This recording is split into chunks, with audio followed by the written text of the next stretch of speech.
नंदुरबार शहरातील काही दिवसापूर्वी सिंधी कॉलनी परिसरामध्ये दोन लोकांचा वाद झाला होता। या वाद जो आहे तो हाणामारीत झाल्यानंतर जय वळवी यांचा मृत्यू झाला होता। त्यासाठी आरोपींना कठोर शिक्षा व्हावी यासाठी आज मूक मोर्चा जो आहे तो आदिवासी संघटनेच्या वतीने आणि आदिवासी बांधवाच्या वतीने काढण्यात आला होता। हा मोर्चा जो होता नंदुरबारच्या शहरातील नेहरू चौकापासून तर कलेक्टर ऑफिसपर्यंत निघालेला होता। आणि मात्र या मोर्चाला हिंसक वळण लागला। कलेक्टर ऑफिसच्या परिसरामध्ये दगडफेक जी झाली करण्यात आली होती। मात्र आता या दगडफेकी झाल्यानंतर पोलीस दल जे आहे तो ॲक्शन मोडवरती आलेला आहे आणि आरोपींना पकडण्यासाठी आता पोलिसांकडून सर्च ऑपरेशन जे आहे ते केलं जात आहे। तर चौकामध्ये पोलीस बंदोबस्त जो आहे तो लावण्यात आलेला आहे। कुठलाही आरोपी जो आहे तो शहरातून बाहेर जाणार नाही यासाठी पोलीस दलाकडून दक्षता जी आहे ती घेतली जात आहे।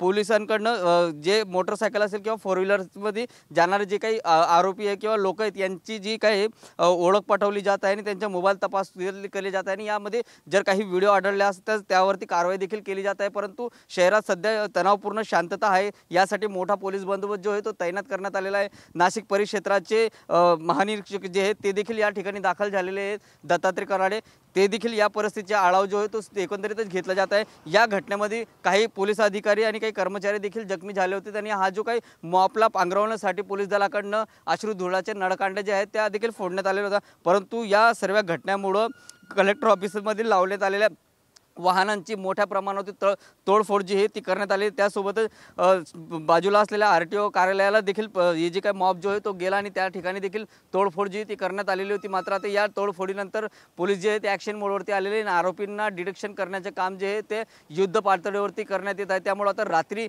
मोठ्या प्रमाणावरती आरोपींना डिटेक्शन केलं जाणार आहे आणि यांच्यावरती आता कायदेशीर कारवाई जी आहे ती केली जाणार आहे।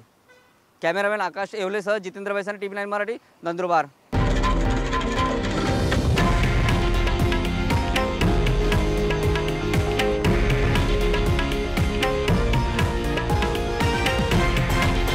हे आहे देशातील नंबर 1 न्यूज नेटवर्क आणि आपण पाहत आहात TV9 मराठी, एकमेव।